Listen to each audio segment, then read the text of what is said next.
Near-death experience. 9 minutes zero line. The white light. May 18th, 2000, an afternoon. A voice said, "Sorry, Ms. Albers, I have to ask you this first. You had 9 minutes of zero on my monitor. Did you see a white light on the other side?" I didn't understand. I was lying on the carpeted floor in my study. 10 eyes looked at me. An emergency doctor was kneeling next to me. 3 paramedics and my then husband were standing around me. A spontaneous idea flashed in my mind to answer the question. I'll never tell you that. Anyone who hasn't experienced it isn't allowed to know the answer. But what had happened? The emergency doctor explained to me, "You had a major epileptic seizure, and your heart stopped beating. I had to revive her with the defibrillator. They gave us a real scare. We thought you were going to die, but luckily they're back." A million thoughts ran through my head. So I had done it. Who, how, and from where alerted the emergency doctor? Why is my then husband suddenly there? Many philosophical and theological thoughts moved me.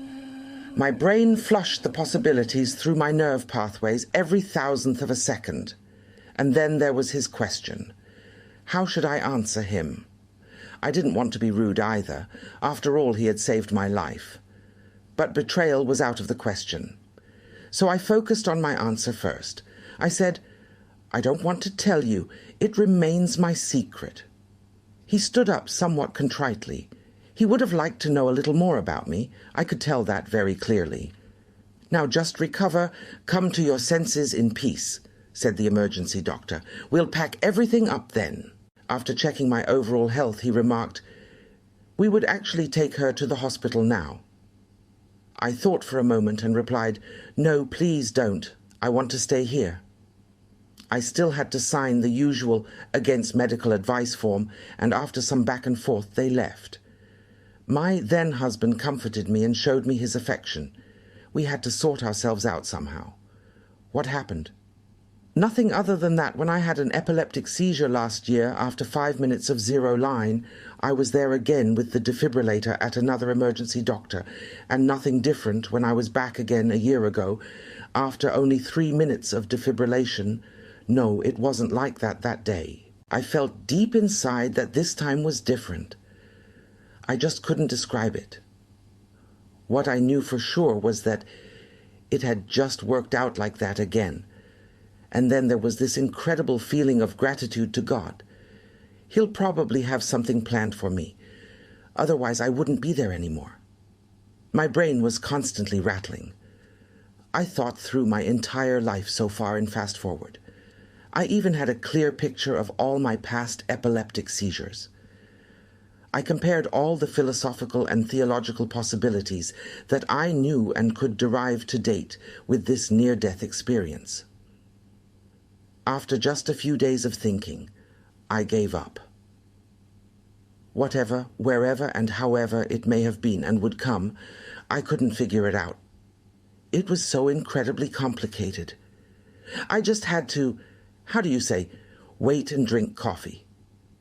But that was by no means my strength. I was and am impatient personified. Since that 9-minute zero line on May 18, 2000, I have slipped from one high-profile personal and major health event to the next in every subsequent year.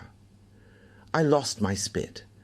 Everything beautiful and also bad that one could imagine was and is there, and as soon as I had recovered from one thing, I moved on to the next one. All this time I kept thinking, how could this happen again?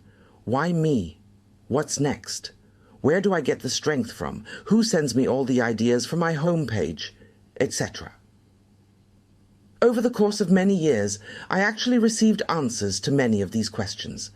However, I didn't get it in the typical dialogue with other people, but rather I read a lot of books from the psychological, philosophical, and spiritual areas, and drew my conclusions from them. Since my early youth, I was at home in Protestant Christianity.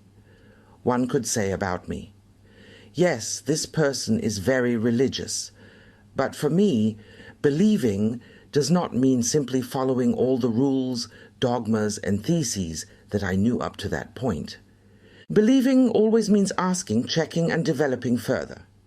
Since, in view of my many existential experiences, it wasn't about small things. My image of God was turned upside down.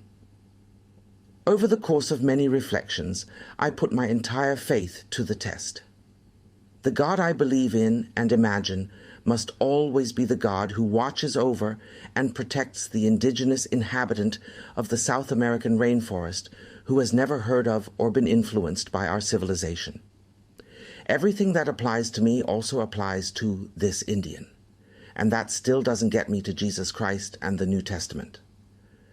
But not only that, there has to be a God who not only watches over and protects, but it is a God that I can also imagine in animals and plants. I would like to give a succinct example. Exactly one day after my mother died at home, all of her plants on the large windowsill in the living room had died. No one needs to come to me and tell me that plants don't have feelings. If I feel something divine within me, then that applies to everything that is around me. There is something divine in every smallest and largest particle in our cosmos. The greatness of this God within us can be measured by how much we act, at best, guided only by love. God is love. In all religions and philosophical or ethical considerations in the world, there is a more or less identical formula for successful coexistence. It's called the Golden Rule. The children are told, treat every other person as you would like to be treated yourself. In short and rhymed. What you don't want someone to do to you, don't do that to anyone else. As simple as this sentence sounds, it can be difficult to implement in individual cases. So now I felt this God, the divine, within me. And not only that, I felt him everywhere. And it's not just a he, it can also be a she or an it. It doesn't matter. It was crystal clear to me that everyone else besides me could feel that too. God in man, God in animals, God in plants. And quite daringly, God in sand and stone.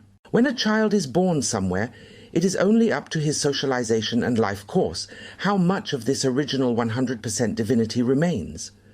What should I do to this child so that it develops in the best possible way? This is the question that must be examined and answered again and again, at any time and in any society. The innocent child, and I move on, the innocent chick, the innocent piglet. Of course I write in an idealized way, but I do not care. We have to constantly examine how far we as humans want to go in our omnipotence. How old is the cosmos? How old is our planet alone? And how long have we existed as humanity? In this text, I only speak about my responsibility for myself and those around me. I also answer to the divine part of me for everything I do. It's not just my ego that always takes over. No, there's also God. God and my ego. I could also write good and evil. Ultimately, that would be the solution. Who has the strongest effect on me?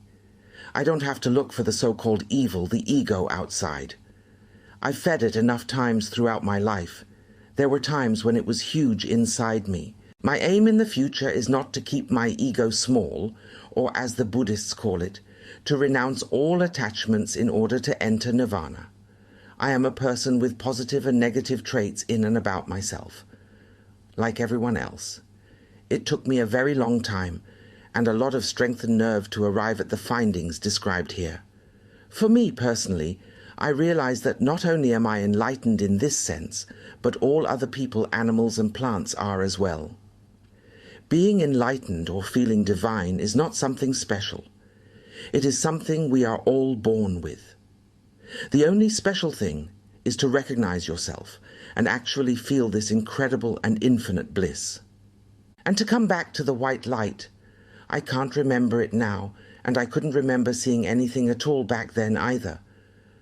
What I can do, however, is remember a state of coma in 2009 that allowed me to go through and experience at least 3, I'll write vaguely, past lives, the images of which I can still clearly see in my mind today.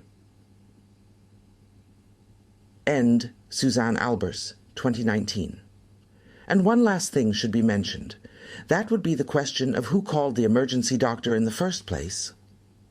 No, that wasn't my husband at the time, but my internist and sports medicine specialist, Heidehaase, with whom I was just talking on the phone, had the attack on the phone, strangled me with the telephone cable. She heard me wheezing and then called the emergency doctor from her practice sent to my apartment. Dear Haida, thank you very much.